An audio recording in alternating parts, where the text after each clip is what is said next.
Meski perkembangan kasus COVID-19 di tanah air sudah mulai melandai, kita tetap tidak bisa menyepelekannya ya. Justru ke depannya kita harus lebih waspada dengan penyebaran berbagai varian mutasi COVID-19. Kabar terbaru jelang akhir tahun ini negara tetangga kita, Singapura dan Malaysia untuk pertama kalinya melaporkan kasus yang melibatkan COVID-19 varian Delta Plus. Bagaimana bisa varian ini muncul di dua negara tetangga kita ini dan bagaimana antisipasi Indonesia? Awas ada Delta Plus di negeri jiran akan kita bahas bersama. Nah, varian COVID Delta Plus AY.4.2 ya, nama lainnya pertama kali ini ditemukan di Singapura dan Malaysia itu berasal dari kasus impor.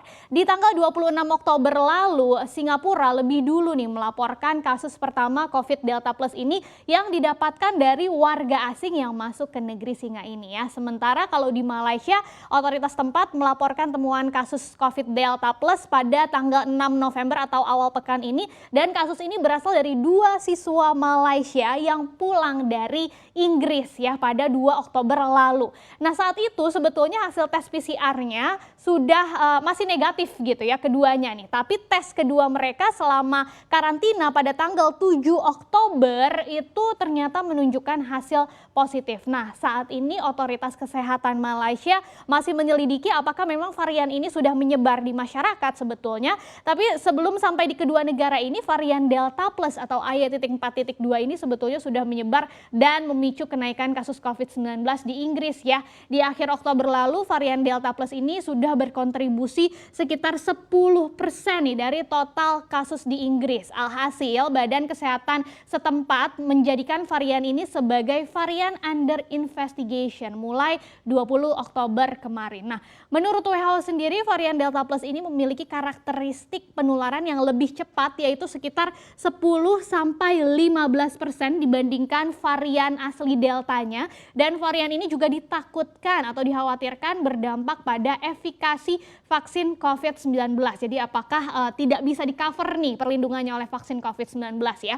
Tapi sebaliknya menurut penelitian lain ini dari Schuchard UCLA, penularan Delta Plus ini justru tidak seberbahaya virus Delta yang aslinya gitu ya. Jadi sampai saat ini memang berbagai penelitian masih terus dilakukan untuk mengetahui seberapa besar sih dampak dari varian Delta Plus ini ya. Nah, selain di Inggris, kemudian baru saja masuk di Malaysia dan Singapura, totalnya ternyata sudah ada sekitar 42 negara nih yang melaporkan ada sebanyak 26.000 kasus. Jadi lebih dari 25.000 kasus ya, sudah 26.000 kasus yang melibatkan varian Delta Plus ini. Nah, bagaimana sih sebetulnya perkembangan kasus COVID-19 di negara tetangga kita ini ya, di tengah kasus baru Delta Plus yang baru saja masuk. Jadi kita mulai dulu dari Singapura. Sejak rekor pada tanggal 25 Oktober, kita lihat di sini yang tercatat waktu itu angkanya ada di 5.300-an kasus. Sebetulnya perkembangan atau angka infeksi harian di Singapura itu mengalami tren penurunan ya. Jadi sudah ada tren penurunan. Nah, per 11 November kemarin Singapura melaporkan ada sekitar 2.396 kasus baru. Ini per 11 November, turun dari hari sebelumnya, waktu itu masih ada di angka 3.400-an kasus ya tanggal 10 November. Dan ini membuat total kasus di Singapura mencapai 227.400-an kasus sampai saat ini gitu ya. Selain itu Singapura juga mencatatkan ada tambahan hanya 8 angka kematian atau orang meninggal akibat komplikasi virus corona, dan ini menjadikan jumlah kematian di negeri Singa tersebut menjadi totalnya 548 kasus nih. Meski demikian, Kementerian Kesehatan Singapura juga tetap memonitor 4 klaster besar, dan akibat dari penurunan kasus ini sejak Rabu, orang-orang yang sudah divaksin lengkap itu kembali mendapatkan sejumlah pelonggaran ya. Misalnya mereka yang tinggal bersama dan sudah divaksin lengkap nih, seluruh satu keluarganya atau dalam satu rumah itu bisa melakukan makan di tempat maksimal 5 orang gitu ya. Kalau yang tidak tinggal bersama aturannya beda lagi. Nah, pemerintah juga memutuskan aturan baru yang akan dilaksanakan ke depannya, di mana mereka yang menolak vaksin dengan kesadaran sendiri, jadi memang tidak mau vaksin, harus membayar tagihan medis sendiri jika ingin dirawat di rumah sakit atau fasilitas perawatan COVID-19. Ini Singapura, bagaimana dengan Malaysia ya?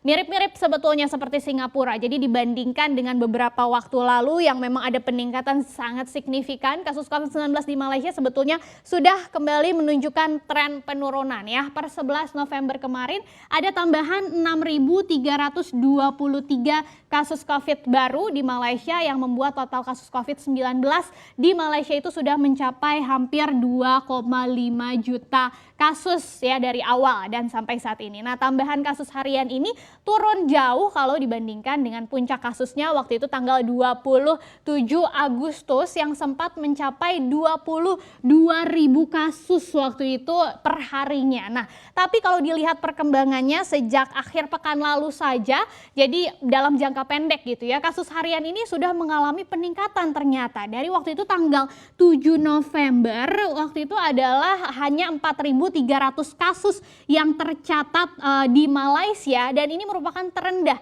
sejak 16 Mei. Kemudian naik lagi sedikit di tanggal 9 November, waktu itu kasusnya sudah naik dari 4.300 menjadi 5.400 kasus ya. Ini sudah mulai kelihatan kenaikannya. Dan akhirnya tanggal 10 November tembuslah di 6.000 kasus, tepatnya di 6.200 kasus ya. Jadi tambahan kasus per 11 November kemarin ini ternyata jadi yang tertinggi nih dalam 2 pekan terakhir atau sejak 28 Oktober lalu ya. Meski demikian kasus sembuh terus bertambah. Per 11 November itu tercatat ada 5.300-an kasus atau tepatnya 5.337 kasus sembuh, sehingga saat ini total kasus sembuh di Malaysia ada 2,4 juta kasus ya. Jadi 96% nih dari total kasus tadi. Dan saat ini Malaysia juga sedang mengantisipasi ledakan klaster kerja karena dari 6 klaster yang menjadi pengawasan utama, sebanyak setengahnya itu berasal dari tempat kerja ya.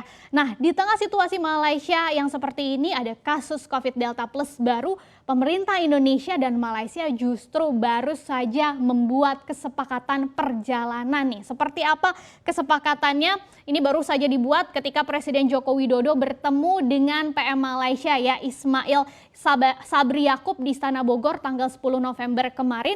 Jokowi di sana menyebut bahwa pemerintah Indonesia dan Malaysia, di sini kita sudah sepakat nih membuat yang namanya TCA atau Travel Corridor Arrangement ya, yaitu koridor perjalanan antar negara yang secara bertahap itu akan dibuka satu persatu. Kalau menurut PM Malaysianya sendiri, sebagai permulaan, inisiatif koridor perjalanan ini akan menghubungkan Kuala Lumpur dan Jakarta dulu nih melalui jalan udara. Tapi kedepannya kerjasama ini masih akan diperluas ke berbagai wilayah lainnya di Malaysia dan Indonesia ya, terutama yang wilayah memang sudah resiko penularan COVID-19-nya cukup rendah. Dan kerjasama ini juga akan memberikan pastinya prioritas kepada mereka yang sudah divaksinasi penuh. Nah, siapa di sini yang belum vaksin ya? Bagi kategori pelaku perjalanan yang memang untuk tujuan resmi atau perniagaan dan kemanusiaan. Walaupun memang tidak dijelaskan secara spesifik atau secara detail seperti apa sih nanti implementasinya, tapi kalau kita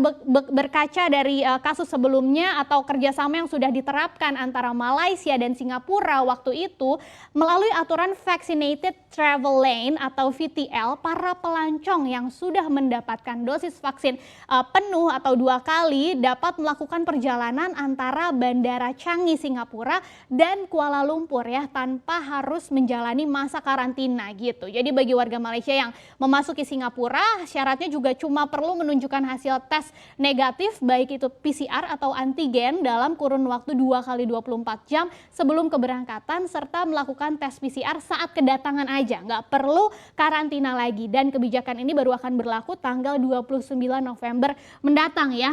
Manfaatnya pasti kerjasama antara Indonesia dan Malaysia ini akan memberikan nilai ekonomi bagi kedua negara ya. Tapi catatannya ya, pemerintah tentu tetap harus waspada nih dengan kemungkinan penyebaran kasus COVID-19 Delta Plus ya. Apalagi sebetulnya saat ini perkembangan COVID-19 di tanah air sudah mulai menunjukkan yang melandai gitu ya. Nah, ini dia data terbarunya. Kementerian Kesehatan melaporkan per 11 November kemarin ada tambahan 434 kasus baru. Tentu kita sangat bersyukur dari sebelumnya kita menghadapi gelombang kedua kasus COVID-19 yang waktu itu memang akibat Delta ya. Dan total kasus konfirmasi positif COVID-19 di tanah air saat ini hampir mencapai 4,25 juta kasus COVID-19. Kabar baiknya pasien sembuhnya juga terus bertambah, bahkan lebih banyak daripada kasus barunya sekarang, yaitu kemarin 11 November ada tambahan 470 kasus sembuh. Dengan begitu totalnya saat ini ada 4,1 juta orang yang sudah sembuh dari COVID-19. Sedangkan pasien meninggalnya akibat COVID-19 ini masih bertambah, tapi juga berkurang penambahannya menjadi 16 orang saja kemarin, sehingga totalnya ada 143.600-an orang yang meninggal akibat COVID-19 di tanah air. Kalau dilihat dari sebarannya, ibu kota DKI Jakarta nih masih jadi wilayah atau provinsi yang mencatatkan tambahan kasus terbanyak ya, yaitu kemarin 107 kasus, baru kemudian diikuti dengan provinsi lainnya dari Jawa Tengah, Jawa Barat, Jawa Timur, sampai daerah istimewa Yogyakarta. Dan menanggapi varian Delta Plus yang sudah ada di Malaysia dan Singapura, pemerintah mengatakan saat ini terus berupaya mendeteksi varian COVID Delta Plus ini ya, dan mengklaim sampai saat ini varian itu masih belum terdeteksi. Tapi pemerintah sudah mulai melakukan berbagai langkah antisipasi nih supaya varian baru itu nggak masuk lagi ke wilayah Indonesia dan kebobolan lagi. Kementerian Kesehatan mengaku mulai mewaspadai adanya kemunculan tenaga kerja Indonesia yang bekerja di Malaysia dan Singapura ya. Dan meski demikian pemerintah menegaskan bahwa akan tetap melakukan pengawasan yang ekstra ketat antara Indonesia dan Malaysia untuk bisa mencegah penyebaran virus melalui pintu-pintu terluarnya ya. Jadi perbatasan nanti akan dijaga lebih ketat lagi, apalagi sudah mulai banyak orang kan nih yang pulang, banyak orang Indonesia yang pulang dari Malaysia, baik dari darat, laut ataupun udara. Kemudian ada juga pernyataan dari Menteri Koordinator Bidang Kemaritiman dan Investasi Luhut Binsar Panjaitan. Ini sebetulnya tidak diharapkan, tapi kalau memang harus dilakukan untuk penyebaran COVID-19 yang semakin ditekan ya, mau bagaimana lagi gitu ya. Jadi ada wacana untuk kembali menerapkan kebijakan wajib PCR nih untuk membatasi mobilitas penduduk. Nah, itu upaya-upaya yang dilakukan pemerintah. Tapi kan pertanyaannya, apa nih upaya yang bisa kita lakukan sebagai masyarakat, apalagi kalau bukan menerapkan protokol kesehatan yang ketat ya. Walaupun kita harus beraktivitas di luar rumah karena pekerjaan dan lain sebagainya, kita tetap harus mewaspadai jangan sampai varian Delta Plus ini masuk ke tanah air.